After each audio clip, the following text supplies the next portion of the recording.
adventure navigator. It is Kate's mission to empower and guide you on your path and inspire your truest passions.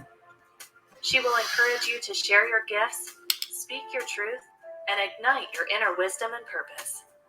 She hopes to do so with a little humor and grace, and her own soul-fire passion. Kate talks with amazing guests who have embraced the pursuit and are fanning the flames of their own passion, purpose, and soul-fire wisdom. Now here's your host, Kate. Good evening. Welcome to Soulfire Wisdom and the sixth episode or sixth show of the Joy Resilience Connection, 3 days to start a joyfulness practice that will fuel resilience. So before we get started with the show, something that not everyone knows is that I did not write my book all by myself. I actually had 10 contributors. So I have one of the contributors here right now, and I would like to introduce her.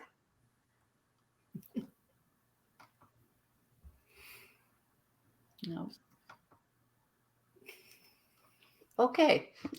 So, and her name is Edie Weinstein, and I'm going to let her actually tell you what she does because it's quite a long list. So I'm going to let her do a little self-introduction. Great. Thank you, Kate. I'm honored to be here, and I'm honored to have been asked to contribute to your book. So what I do, I consider myself a Renaissance woman. I'm a licensed social worker. I'm a psychotherapist. I'm a journalist, book author, wrote a book called The Bliss Mistress Guide to Transforming the Ordinary into the Extraordinary. I'm also an editor. I'm a workshop facilitator, a teacher, a speaker, and a PR person. I call myself, now it's really cool that you're another person on this broadcast, Victor, is about optimism. I call myself an optimistic, OPTI-mystic, MYSTIC, who sees the world through the eyes of possibility. So that's what I do professionally. I'm also the founder of Hug Mobsters Armed with Love. And in the before times, before the pandemic, we would stand on street corners with a sign that offered people free hugs.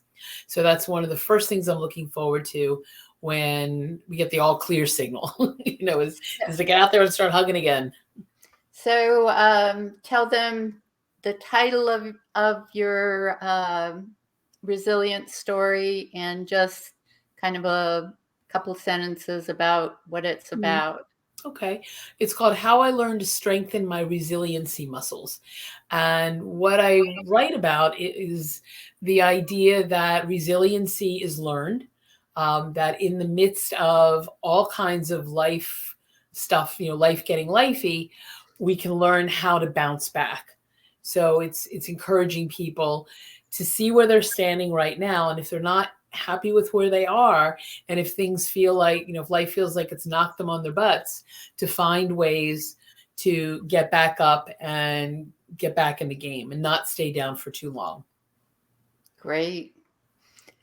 It's a good story. So I'm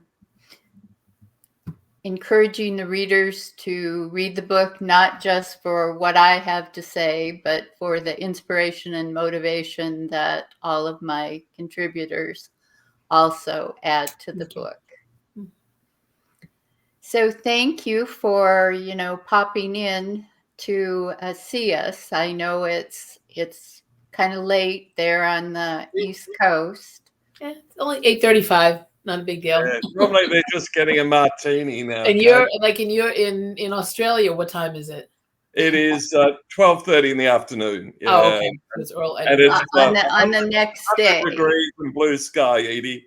It's actually Friday there, though. Right. Oh. No, it's Thursday. Thursday there. Thursday. Edie, Okay. the world will never end because it's always tomorrow in Australia. Somewhere, right? Yes. That's a good way to look at it.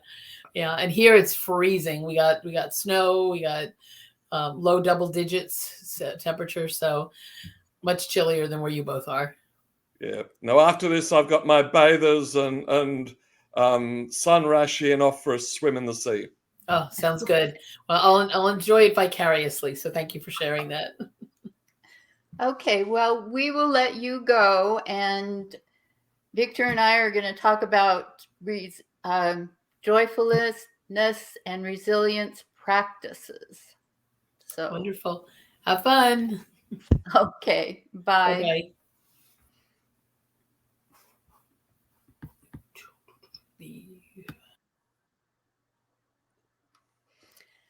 Okay, so Victor Perton is the Chief Optimism Officer of the Center for Optimism, and he is the offspring of refugees from the Baltics. Victor's early working years were spent in politics, law, public policy, and culminating in 18 years in the parliament.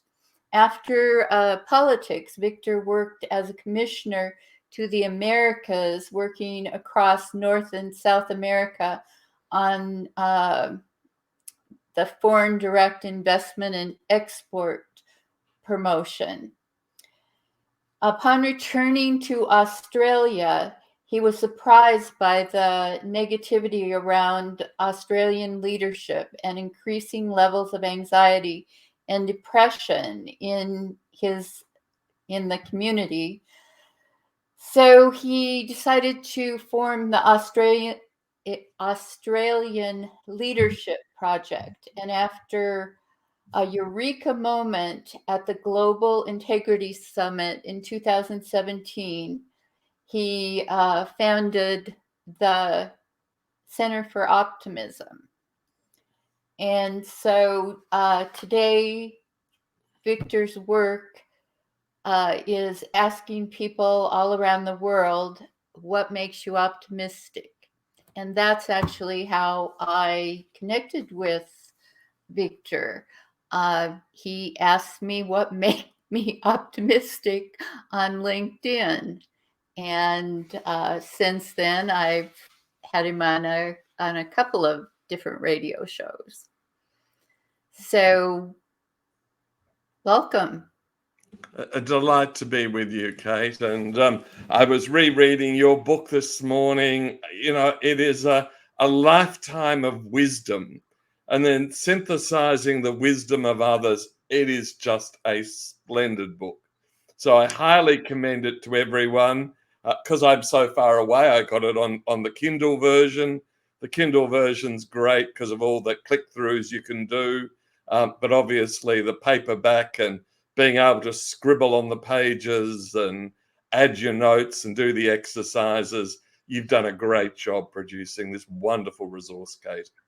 So Victor actually wrote the foreword for my book, and I asked him to do that because joyful resilience, or joy and resilience, and optimism are so closely interconnected that, you know, I just thought he would be the perfect person. And it turns out that he did a wonderful job of writing the foreword, and he wrote mostly about practices that promote joyfulness, optimism, and resilience. So that's what we're going to talk about today.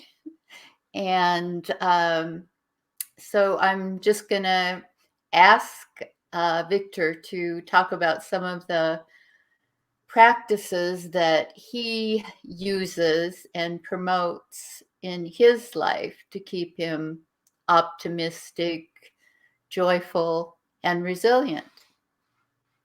Well, Kate, firstly, again, you know, what's in your book? You know, just a splendid guide to practices, you know, meditation, yoga, spirituality. All of these things are great foundations for optimism. And of course, optimism is a foundation for resilience. So you really nailed it. The ones I've been really talking about in recent months are things that we've been missing, by wearing masks. The first one is what the Dalai Lama recommends, and that is smile at everyone you walk past and greet them. Whether it's good morning or hello, even if they've got earbuds in their ears and they ignore you, you'll feel better for having said hello. Now, wearing a mask, obviously, particularly in parts of North America and here, it's compulsory indoors again.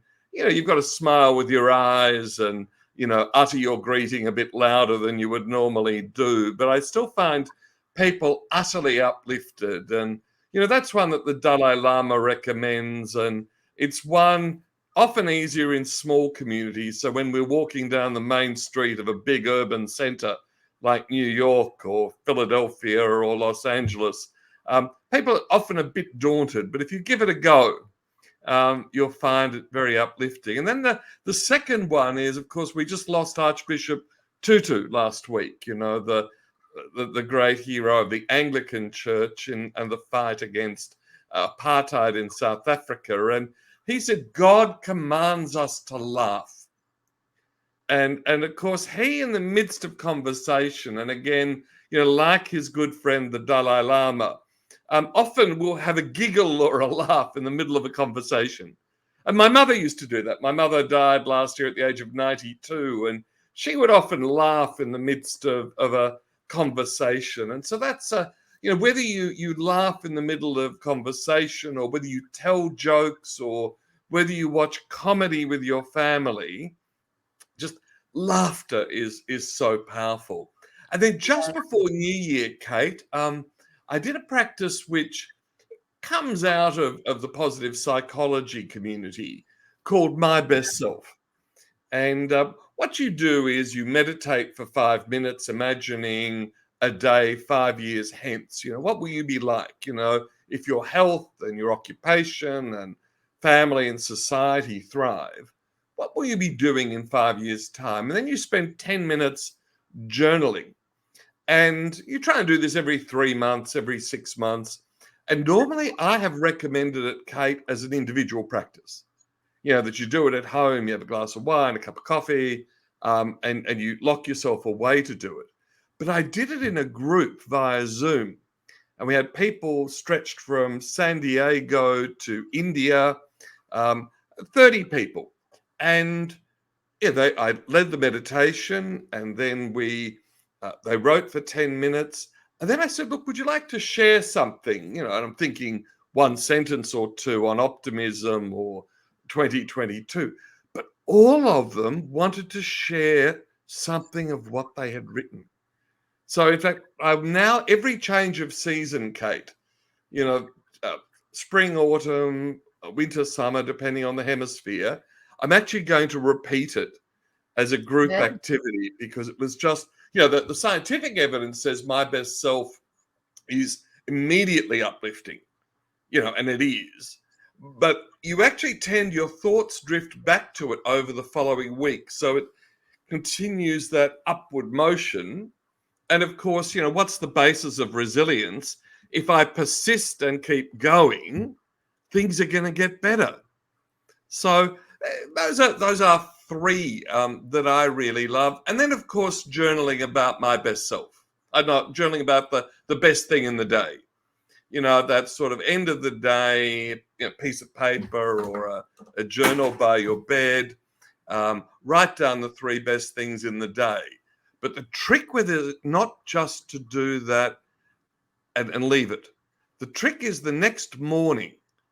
Don't wake up to the news, whether you're going to the bathroom and sitting on it or having a cup of tea or coffee.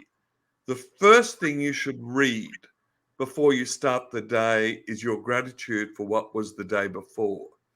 And interesting enough, Stephen King, the horror writer, who spends his time writing stories making us fearful, I read an interview of his where every morning before he gets out of bed to write, he spends 5 minutes meditating on what he's grateful for. And then the other practice, which is actually a non-practice, Kate, is to tune down the news.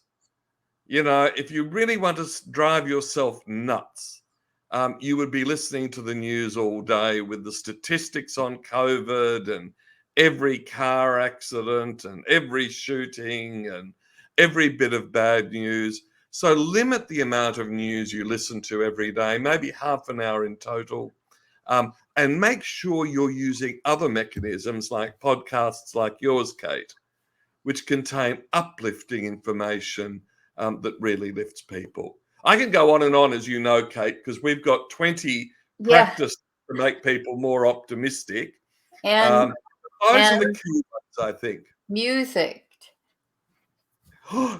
Gosh, yes, Yes. I've been murdered by my team. In fact, next week we've got the music of optimism, and so we actually have lots of playlists. And you know, mine opens up with August Green, you know, the Black Supergroup, and Optimistic. But even people like Farrell, and you know, dancing in the morning to his Happy, whether it's the video or the music, and you know, then old singers like Nana Muscuri, you know, Here Comes the Sun, and even the Beatles, you know, everything This is is getting going to be better. the best day of my life Yeah. by American authors. Yeah, no. The best time, Kesha, isn't it? Kesha is the singer. No. The best day of my life is by the American authors. There's a more modern version in one of those funny little animated films, but Well, beautiful. But if everyone just remembers, you know, just every day, you know, whether it's at home or in the corridor at work or walking down the street, just smile at people and say hello, or in Australia, you of course say g'day. And then one funny little nuance, Kate, that you might like, probably not so much applicable in the USA, but to your other listeners, is that in countries like Australia, Ireland, England, France, our greeting is often, how are you? You know, g'day, how are you? Hello, how are you? And the response, the normal response is not bad or not too bad. Now, talk about a non-answer. Now, of course, do we ever say, oh my God, what's wrong? No, we've just got so used to it that we just let it go. And it's a wasted question and a wasted answer. So we've done this in prison and other environments where we've got people to get rid of that question, how are you? And replace it with something like, what's been the best thing in your day? Or what's the best thing happening for you? And the work we've done suggests that about 80% of people will respond with a story of hope and optimism. Now, sometimes they're going to think you're a Martian because they've never been asked that question before. So you might have to repeat the question, you know, what's the best thing in your day? But if your listeners want to try it for a day or a week, I guarantee it will become a habit, because they will just find, whether they're in the grocery shop and asking the checkout person, or whether they're dealing with members of their family, 80% of their conversations will start with a positive uplift. Yeah. Getting things going in a positive direction is always works a little better, especially with our mind sort of negative bias that we tend to lean toward. Yeah, it's a funny thing, isn't it? In fact, yesterday, the World Economic Forum released their global risk statement. And this is what they said, Kate.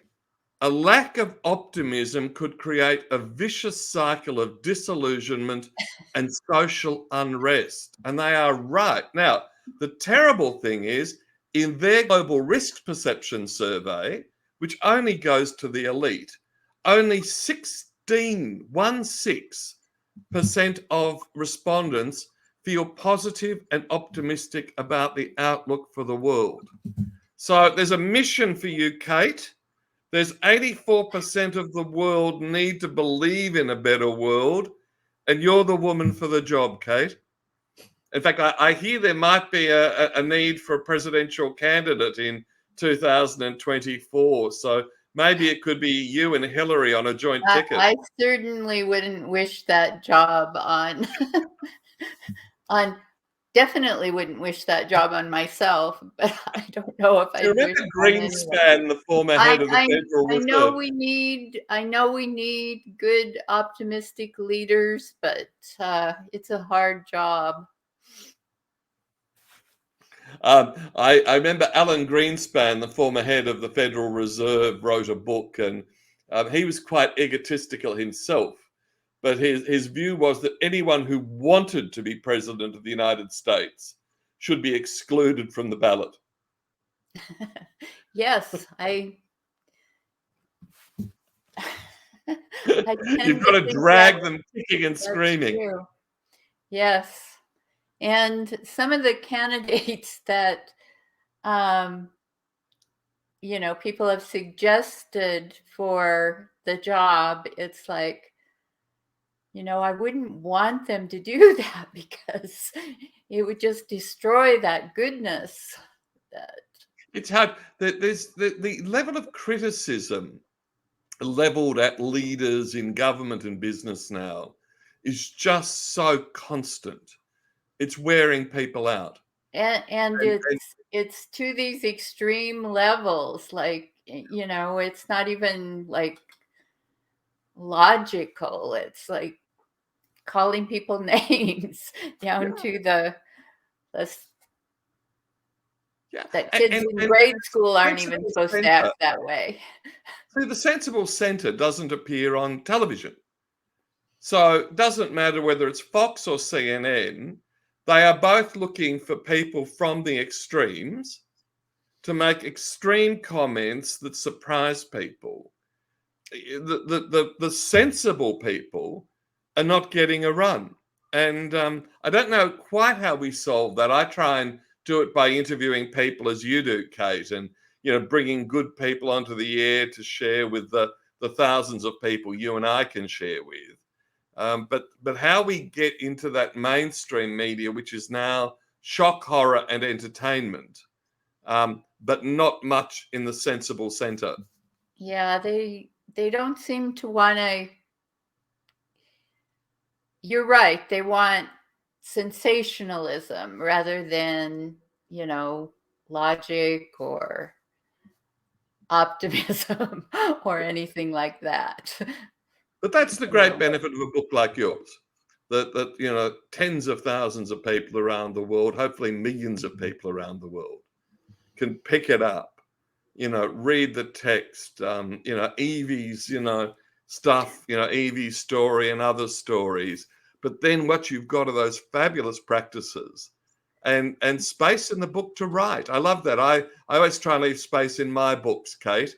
I encourage people to scribble on them and add bits. And that's the lovely thing about your book and your work. And whether it's your Reiki or your coaching or the like. I am hoping that it will make it to 3 or 4 continents. Well, I think you could even get it to Antarctica. There are still planes going, and they do have. Not unless I had someone carry it there on a trip.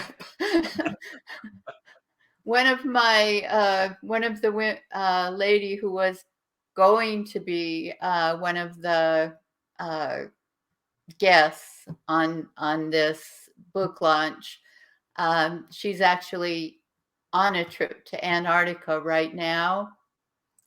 Her name is Lise de Geer, and I mention her in the book, but she wrote her own story as a resilience memoir, and she left on the 5th and won't be back till the 25th, and yesterday they landed in Antarctica. We'll get it to So, download on her Kindle because I've already shared the story across every continent via Twitter and Facebook and LinkedIn. well, we tried a pre-record on StreamYard the day before she left, and they're kind of tricky on StreamYard, and it didn't work. So I had to, get a replacement interview for that. But yeah, if she would have carried the book to Antarctica, could get. Okay, I've got to ask you because I've shared my favorite practices. Smiling, laughter, my best self, gratitude, journaling, turning down the news. What are your top 3 practices, Kate, that help you to be more resilient and you found to be most effective? Well, music is definitely one of them.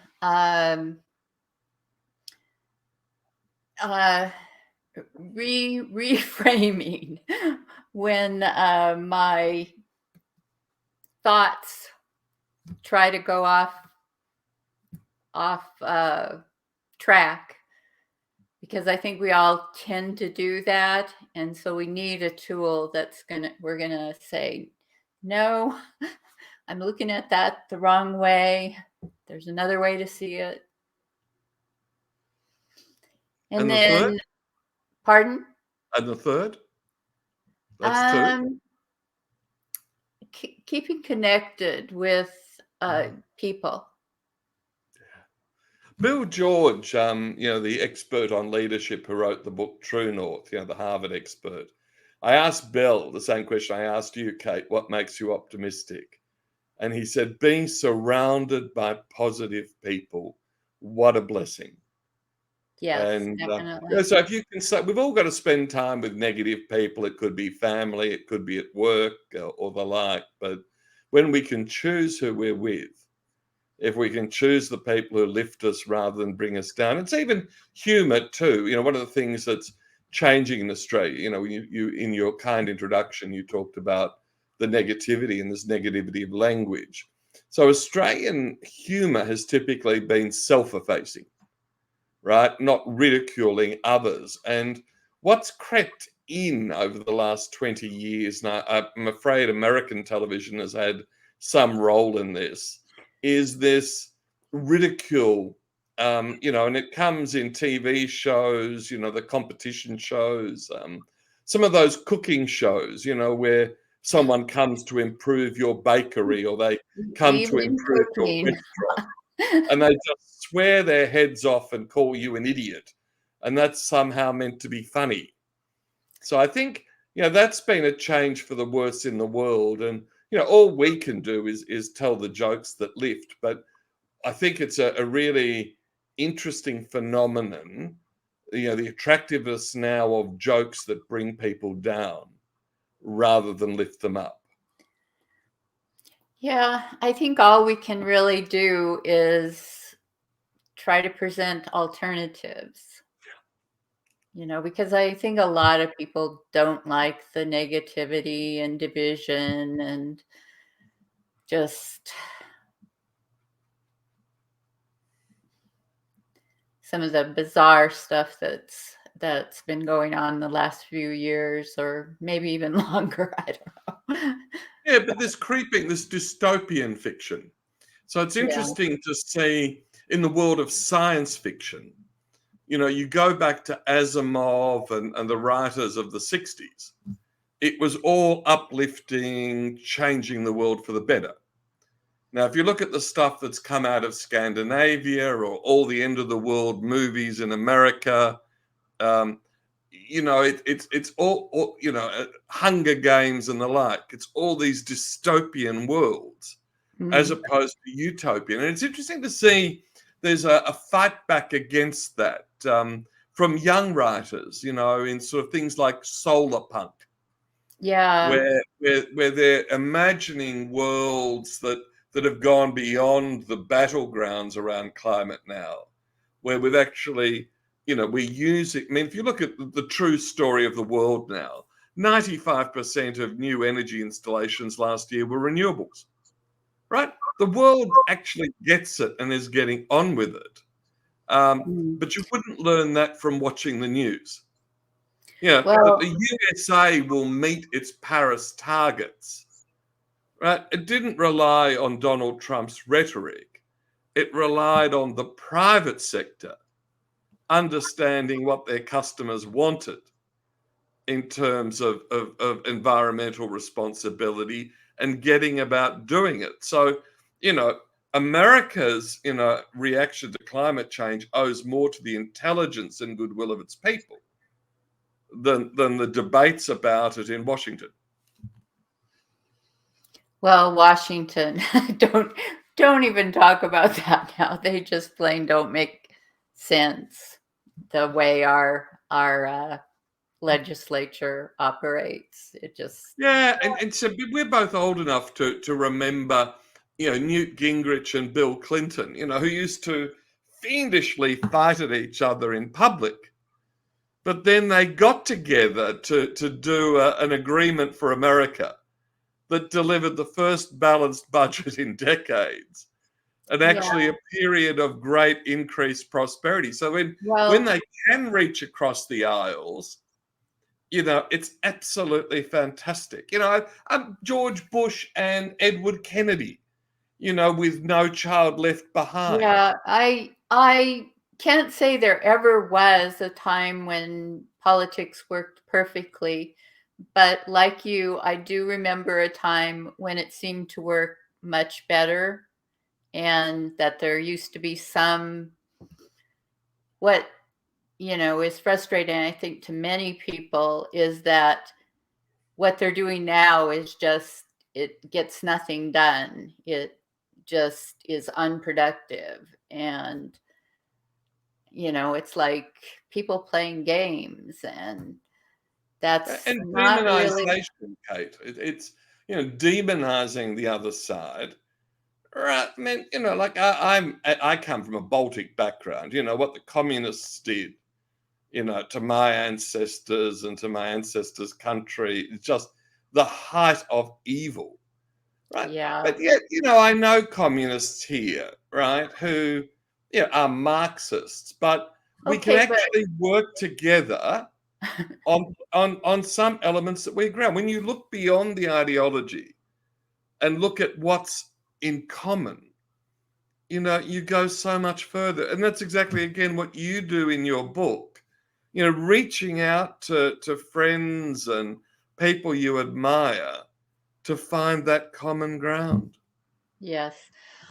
Well, we've kind of slipped here into an area of talk that is hard to be optimistic about.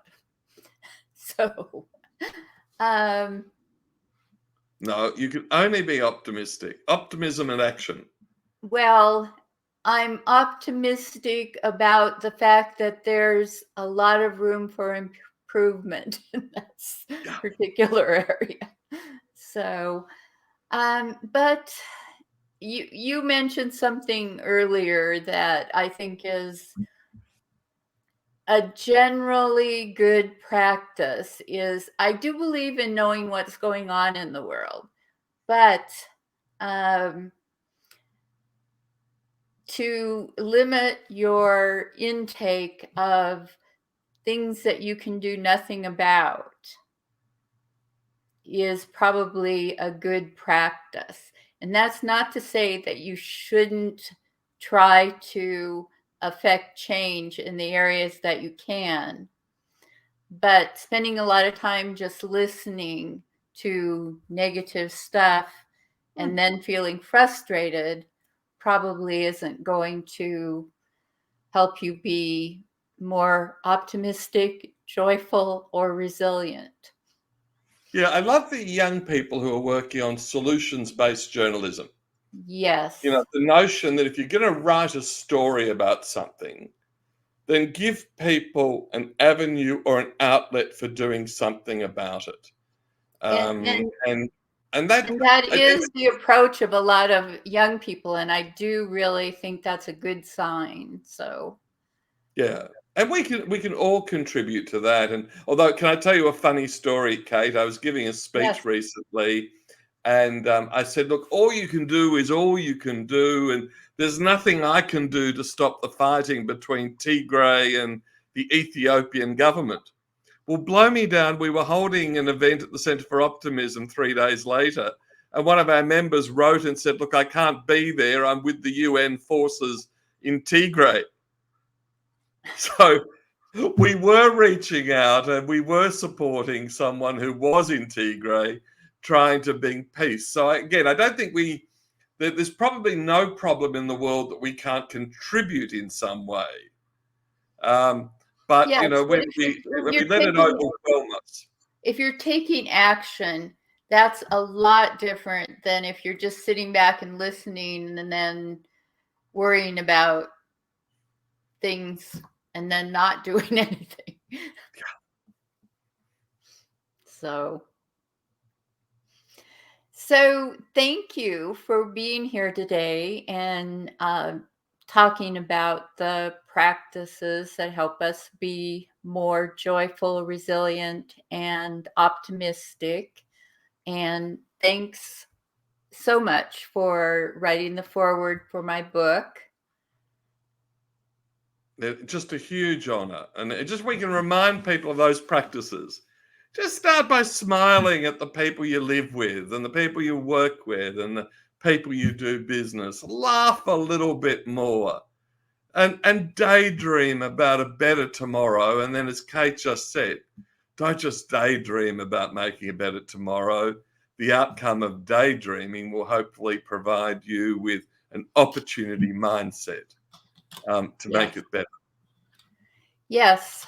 And so we do have a gift associated with this broadcast, and the gift associated with this broadcast that anybody who listens can get is, well, actually the gift is from Terry Britt, and it's her quiz on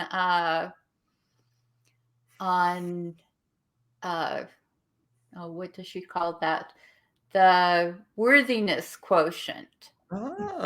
Claim your crown. But there is another gift from Victor, and that gift is a 1-year subscription to the Center for Optimism.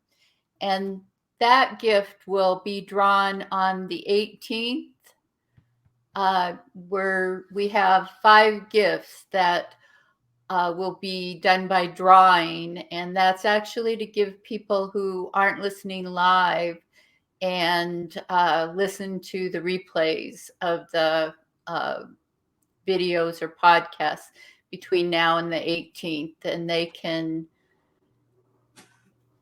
be part of the drawing, and they could get a 1-year subscription to the Center for Optimism.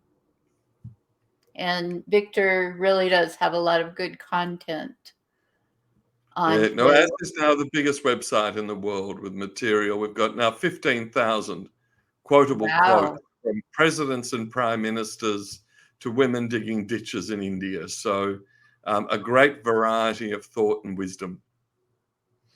Okay, and so the next broadcast will be tomorrow morning at 8:30 a.m.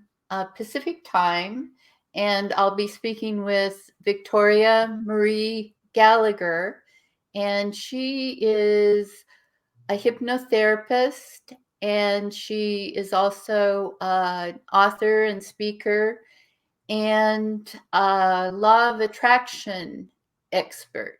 So we're going to be talking with her about attracting, envisioning, and manifesting your best life. So be sure to tune in for that. To get the book, go to joyfulkate.com, and to sign up for the gifts, go to soulfireradio.com/gifts. Well, Kate, I think brilliant. You're going from Victor in Victoria to Victoria Yes. So the homework they can all do tonight is watch the old film, Victor Victoria. Yes. So thank you again for being here. And I'm just going to say, bye for now. I'll see you tomorrow. Thank you for listening to Soul Fire Wisdom with Kate Olson. We hope you enjoyed the show. If we made you laugh, brightened your day, or sparked a new thought, we have succeeded in our mission. Join us next time when we'll share more secrets and truths and all the magic of transformation that is the journey to Soul Fire Wisdom. Always remember, be fierce in the pursuit of what sets your soul on fire.